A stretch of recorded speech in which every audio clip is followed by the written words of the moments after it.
আসসালামু আলাইকুম। আশা করি সবাই ভালো আছেন। আজকে আমি দেখাবো keypad interfacing with 8051 micro controller. আজকের এই কাজটা আমরা তিনটে ধাপে করব। প্রথম ধাপ হচ্ছে আমরা প্রথমে সার্কিট ডিজাইন করব। সেটা করব আমরা প্রোটিয়াস সফটওয়্যারের মাধ্যমে। দ্বিতীয় ধাপটি হচ্ছে আমরা কোডিংয়ের কাজটিকে করব মাইক্রোভিশন কিল সফটওয়্যারের মাধ্যমে। এবং আমাদের তৃতীয় ধাপটি হচ্ছে আমরা প্রোটিয়াসে মাইক্রোভিশন যে কোডটা করবো এটা হেক্স ফাইলটা প্রোটিয়াসের অ্যাড করে আমরা সিমুলেশন করব।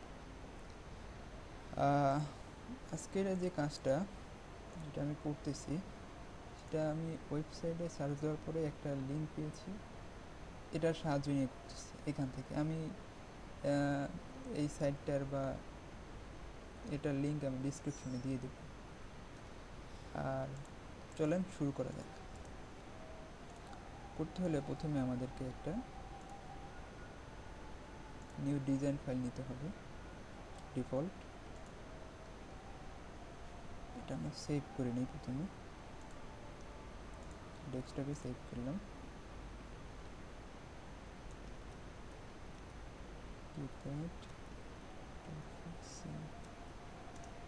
দিলাম। এখানে প্রোটিয়াসের অনেকেই অনেক ভার্সন ইউজ করে, আমি এখানে প্রোটিয়াস 7 প্রফেশনাল ভার্সনটা ইউজ করতেছি। যারা প্রোটিয়াস 8 ভার্সনটা ইউজ করতেছে তাদের জন্য সেম, কি সব কিছুই সেম, শুধু তাদের ওই প্রজেক্ট ক্রিয়েটটা নিয়ে একটু তারা একটি প্রজেক্ট ক্রিয়েট করে নিতে হবে, বাকি সব কিছু সেম। আমি প্রথমে পেরিফেরালস ডিভাইসগুলো নিয়ে নিচ্ছি। এখানে আগেই বলে রাখি, এখানে আমাদের মেনলি তিনটি ডিভাইস দরকার আছে। একটা হলো 8051 মাইক্রো কন্ট্রোলার, একটা কিপ্যাড দরকার, আর একটা এলসিডি মনিটর আমাদের প্রয়োজন। এখানে প্রথমে এই পেরিফেরালস লাইব্রেরি থেকে, মানে পিক ফ্রম লাইব্রেরি, এখান থেকে আমরা পেরিফেরালস ডিভাইসগুলো নিয়ে নিই। প্রথমে আমরা এটি 89651 যে মাইক্রো কন্ট্রোলারটা আছে সেটা নিয়ে নিই। এখানে একটা জিনিস মনে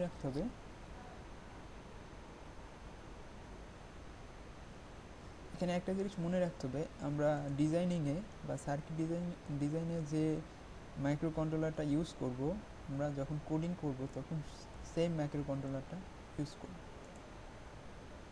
তো এটা চলে আসলো। তারপর আমাদের লাগবে কিপ্যাড। এখানে কিপ্যাড লিখে সার্চ করলেই হবে কিপ্যাড। এখানে তিনটা কিপ্যাড আসতেছে, আমরা একেবারে শেষে নিলাম ক্যালকুলেটর, আর আমরা নিব এলসিডি মনিটর, এলসিডি ডিসপ্লে। এখানে এটা আসবে, এটা আমরা নিব 16:2 আলফা নিউমেরিক এলসিডি ডিসপ্লে, যেটা ওকে। আমরা প্রথমে মাইক্রো কন্ট্রোলারটা বসাই, দেখতে পাচ্ছি জুম করে দিচ্ছি। তারপর আমাদের কিপ্যাডটা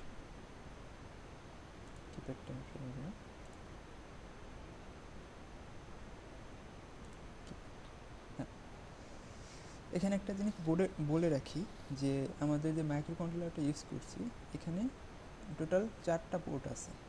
পোর্ট 1, পোর্ট 0, পোর্ট 2, পোর্ট 3। আমরা পোর্ট 1-এ আমাদের কিপ্যাডটা কানেক্ট করব, আর পোর্ট 2-তে আমরা আমাদের এলসিডি ডিসপ্লেটা কানেক্ট করব। আসলে কোন পেরিফেরালস ডিভাইসটা কোন পোর্টে কানেক্ট করবেন এটা মেনলি ডিপেন্ড করে আপনার কোডিংয়ের উপরে, আপনার কোডিংটা কীভাবে করতেছে। যাই হোক, আমরা এখন কিপ্যাডটা কানেক্ট করে ফেলি এটার সাথে। তো এখান থেকে 1-এর সাথে কানেক্ট করে দিলাম, 4-1-এর সাথে জুম করে দিচ্ছি।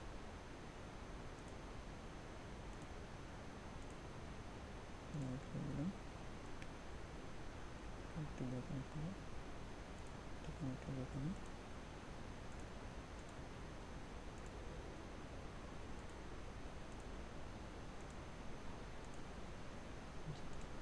একটা কানেকশন শেষ, এটা কানেক্ট করতে হবে আমাদেরকে। এটা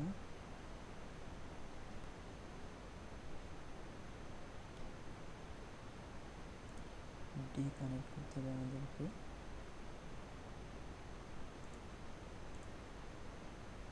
ফাইভের সাথে। সি কানেক্ট করতে হবে আমাদেরকে সিক্সের সাথে।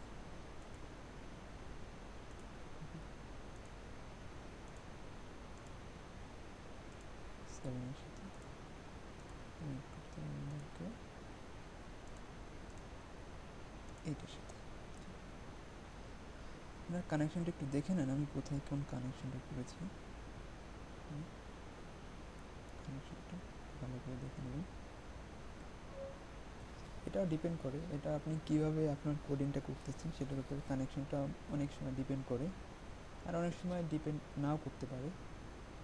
যাই হোক, আমরা কিপ্যাড কানেকশন করে ফেলছি, এখন আমাদেরকে ডিসপ্লেটা কানেক্ট করতে হবে। ডিসপ্লেটা এখানে বসে, এখানে ডিসপ্লেটা দিয়ে দেবেন।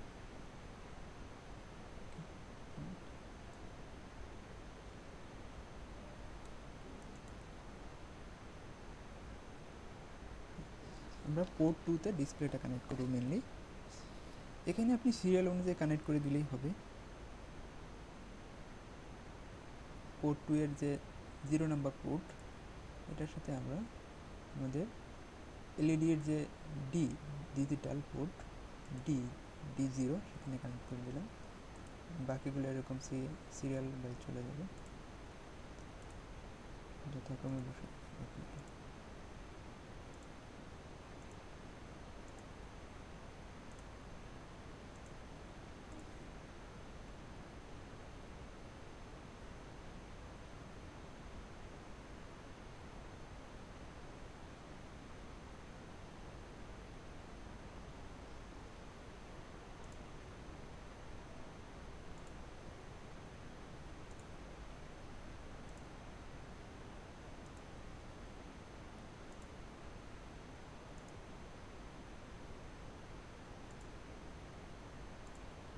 এখানে কানেকশন দেওয়া শেষ। এখন এখানে আমাদের এই রিসেট, রিড রাইট আর এনাবেল এই পিনটাও কানেক্ট করতে হবে। এটা অন্য কোনো পোর্টে, যেহেতু এই পোর্টে জায়গা নাই, তাই আমরা অন্য কোনো পোর্টে এগুলো কানেক্ট করে দেবো।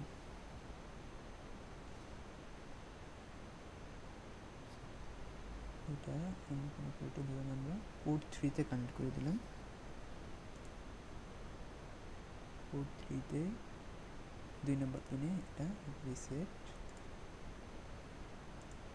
রিড রাইট, 3 নম্বর পিনে এনাবেল কানেক্ট করে দিলাম। 4 নম্বর পিনে কানেক্ট করার সময় আপনারা একটু ভালো করে খেয়াল রাখবেন কোন পিন কোনটার সাথে কানেক্ট করতেছেন। আবার একটু জিনিস খেয়াল রাখবেন যে একটা তারের সাথে আর একটা তার যেন কানেক্টেড না হয়ে যায়, এটা একটু খেয়াল রাখতে হবে। দেখ, আমাদের ডিজাইন মোটামুটি শেষ, এটুকু করলেই হবে। এখন আমরা কোডিংয়ের পার্টে চলে গেলাম। আসলে ভিডিওটা অনেক বড় হয়ে যাচ্ছে, তাই আমি বাকি জিনিসগুলো একটু তাড়াতাড়ি দেখানোর চেষ্টা করব। কোডিং পুরোটা আমার এখানে করাই আছে। আমি ভিডিওর একটা লিঙ্ক শেয়ার করে দেবো, সেখানে কোডিংটা আপলোড করে দেবো গুগল ড্রাইভে। আপলোড করে লিঙ্কটা শেয়ার করে দেবো, আমি ভিডিও ডিসক্রিপশনে লিঙ্কটা দিয়ে দেবো। এখানে আর কি বেসিক্যালি সি দিয়ে করা হয়েছে, আর কোডিংটা আমি আমাদের পরে বুঝিয়ে দিচ্ছি। আপাতত মাইক্রোভিশনে চলে যাই। মাইক্রোভিশনে গিয়ে আমরা প্রজেক্ট নিব, নিউ প্রজেক্ট, নিউ মাইক্রোভিশন প্রজেক্ট। এটা আমি ডেস্কটপে সেভ করি, নিউ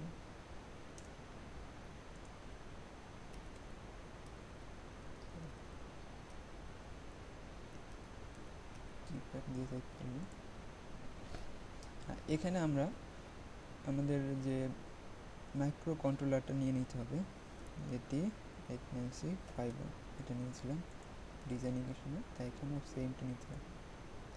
যেহেতু আমরা সিরিয়া করবো, তাই আমাদের স্টার্ট আপ A51 এটা দরকার আছে, আমরা এটা ইউজ করে দিলাম। আমরা এখন একটা সি ফাইল অ্যাড করব। এখন অ্যাড করার বিভিন্ন ওয়ে আছে। সবচেয়ে সোজা যে ওয়েটা, এখানে সোর্স গ্রুপে রাইট বাটন ক্লিক করতে হবে, add a new item to the group source group 1, এটা ক্লিক করতে হবে। এখানে সি ফাইল যেটা আছে এটা সিলেক্ট করে একটা নাম দিতে হবে, সাপোজ পোর্ট নাম দিয়ে অ্যাড হয়ে গেল, ফাইলটা অটোমেটিক অ্যাড হয়ে যাবে। তারপরে আমি এখান থেকে একটা কপি করে নিয়ে আসি সরাসরি, আমি বড় কোড বুঝিয়ে দেবো সমস্যা নেই। তারপরে আমাদের টার্গেটে চলে যাবো, এখানে একটু কাজ আছে। টার্গেটে যে এখানে 12 দিয়ে দিলাম, যেহেতু আমাদের যে প্রোটিয়াস এখানে ডিফল্টভাবে 12 থাকে, তাই এখানে ক্লক এটা 12 দিয়ে দিলাম।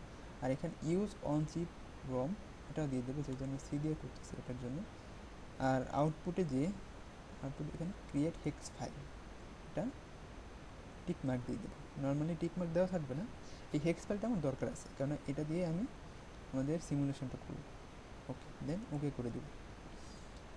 এখন আমরা এসে এটাকে ট্রান্সলেট করবো। প্রথমে দেখি ট্রান্সলেট কোনো এরর আছে কিনা, নো এরর। দেন বিল্ড করব। বিল্ড করার পর দেখবেন এখানে creating hex file from, hex ফাইলটা ক্রিয়েট হয়ে যাবে। এখন আপনাদের আমি কোডটা বুঝে দিচ্ছি হালকা করে একটু। এখানে প্রথমে ইনক্লুড দিয়ে হেডার ফাইলটা ডিক্লেয়ার করছে, দেন আমাদের ডিসপ্লে পোর্ট ডিফাইন কোথায় কানেক্টেড হয়েছে, এটা P2 তে কানেক্ট হয়েছে, এটা দিয়ে দিছে। তারপরে আমাদের যে ডিসপ্লেতে দেখায় এখানে আপনাদেরকে যে আমরা এই যে এটা RS রিড রাইট আর এনাবেল যেটা কানেক্ট করেছিলাম, এটা পোর্ট 3 তে কোথায় কানেক্ট করছে এটা এখানে বলে দিয়েছে, কোডিংয়ে বলে দিয়েছে যে এটা আমরা কোথায় কানেক্ট করছি। দেখেন পোর্ট 3 2 নম্বর 3 নম্বর আর 4 নম্বর এখানে কানেক্ট করছি। আর আমাদের কিপ্যাডগুলো কোথায় কানেক্ট করছে এটা এখানে বলা আছে। তারপরে আমরা দেখি কি আছে। তারপরে এখানে একটা ডিলে, মাইক্রো সেকেন্ডের একটা ডিলে কল করা হয়েছে, এটার জন্য এই কোডটুকু কাজ করবে। একটা ডিলে, প্রত্যেকটা ইনপুট নেওয়ার পরে ডিলে কাজ করবে। তারপরে এখানে একটা আছে, আমরা কোডটা বেসিক্যালি মেইন ফাংশন থেকে বোঝা শুরু করে, তাহলে আমাদের জন্য একটু সুবিধা হবে। মেইন ফাংশন থেকে, এখানে মেইন ফাংশনটা একেবারে নিচে দেওয়া আছে। মেইন ফাংশন থেকে এলসিডি ইনিশিয়ালাইজেশন এই একটা মেথড কল করা হচ্ছে। আমরা চলে যাই মেথডে, এখানে কি আছে, হ্যাঁ মেথডে এখানে একটা মেথড আছে। এখানে প্রথমে function to prepare the LED and get it ready, এখানে লেখা আছে কোনটার কী কাজ। আপনারা আসলে আমরা এমন ভালোভাবে বোঝানোর দরকার নেই, আপনারা এই লেখাগুলো পড়লেই বুঝতে পারবেন। এখানে কমেন্টে লিখে দিয়েছে কোনটার কী কাজ, তারপর বলে দিচ্ছি একটু হালকা করে। এলসিডি কমান্ড, এটা এখানে এই লাইনটা ইউজ করা হচ্ছে যে আমাদের এলসিডিতে টু লাইন্স নেওয়ার জন্য। তারপরে একটা ডিলে কল করা হয়েছে, তারপরে টার্ন দ্য এলসিডি অন করার জন্য এটা কল করা হয়েছে। আর পুরো এলসিডি যদি আগে কিছু থেকে থাকে এলসিডিতে, সেটা ক্লিয়ার করার জন্য এই মেথডটা কল করা হয়েছে।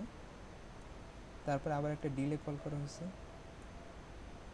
তারপরে মেথড বলতে একটা মেথডের উপরেই দেখেন, আপনারা দেখেন একটা মেথড, কিন্তু এটার আর্গুমেন্ট চেঞ্জ করে আমরা বিভিন্ন কাজ করতেছি। এটা কমান্ড, এই কমান্ডের মান আমরা চেঞ্জ করে বিভিন্ন কাজ করতেছি বলা হয়েছে এখানে। তারপরে চলে যাই আমরা মেইন মেথডে আবারও। এখানে হোয়াইল 1, এখানে একটা ইনফিনিটি লুপ চালানো হয়েছে। এখানে প্রথমে একটা ডিলে কল করা হয়েছে, 30 মিলি সেকেন্ডের একটা ডিলে। তারপরে কলাম 1, কলাম 2, কলাম 3, কলাম 4, হ্যাঁ ওকে। এখানে এগুলো সবগুলো কলাম আকারে নেওয়া হয়েছে, সব ইনপুটগুলো কলাম আকারে নেওয়া হয়েছে। এখানে প্রথম কলামের জন্য যদি প্রথম কলাম হয় এবং রো যদি সবগুলো 0 হয়, এখানে 0 মানে প্রথম রো, আর কলাম 1 মানে সবগুলো কলাম, মানে 0 মানে এখানে 0 মিনস যে আসলে যেটা বোঝাচ্ছে 0 মিনস, আসলে 0 মানে প্রথম কলাম, প্রথম না আসলে 0 মিনস বোঝাচ্ছে সবগুলো রো অফ থাকবে, আর কলাম সবগুলো কলামের। আসলে এখানে তো একটা ইলেকট্রিসিটির ব্যাপার আছে, অন অফের একটা ব্যাপার আছে। 0 মিনস অফ আর 1 মিনস অন, তাই সবগুলো কলাম যদি অন থাকে এবং রো যদি বন্ধ থাকে, তাহলে আমরা ইফ সিএল যদি প্রথম কলামটা আমাদের হয়, তাহলে আমরা রো ফাইন্ডার 1 এটা কল করব। এটা একটা মেথড আছে, আমরা চলে যাই রুফ ফাইন্ডার ওয়ান আছে, রুফ ফাইন্ডার ওয়ান, এখানে রুফ সবগুলো রুফ থাকবে।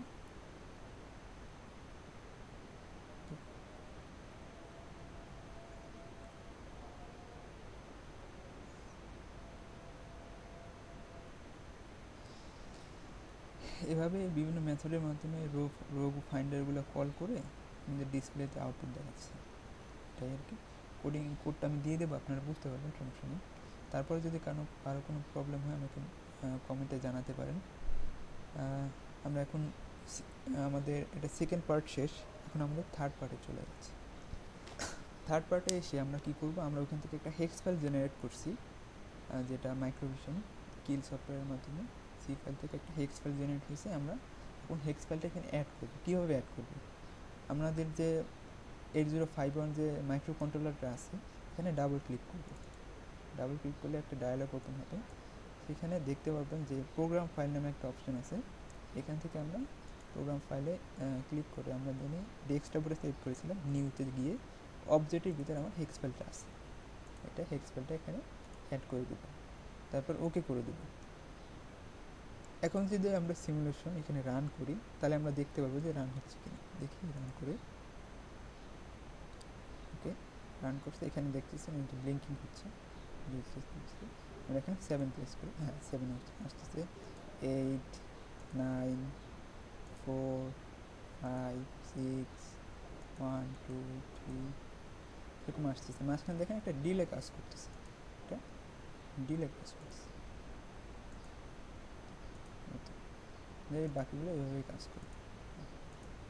এখন এটা পুরোটা ফিল আপ হয়ে গেছে। এখন যদি এটা আমরা আবার বন্ধ করে আবার চালু করি তাহলে এখানে এটা দেখতে পাবো এখানে দেওয়া হয়েছে। একটু স্লোলি প্রেস করতে হবে, মাঝখানে ডিলে আছে, আপনাদের মাথায় রাখতে হবে।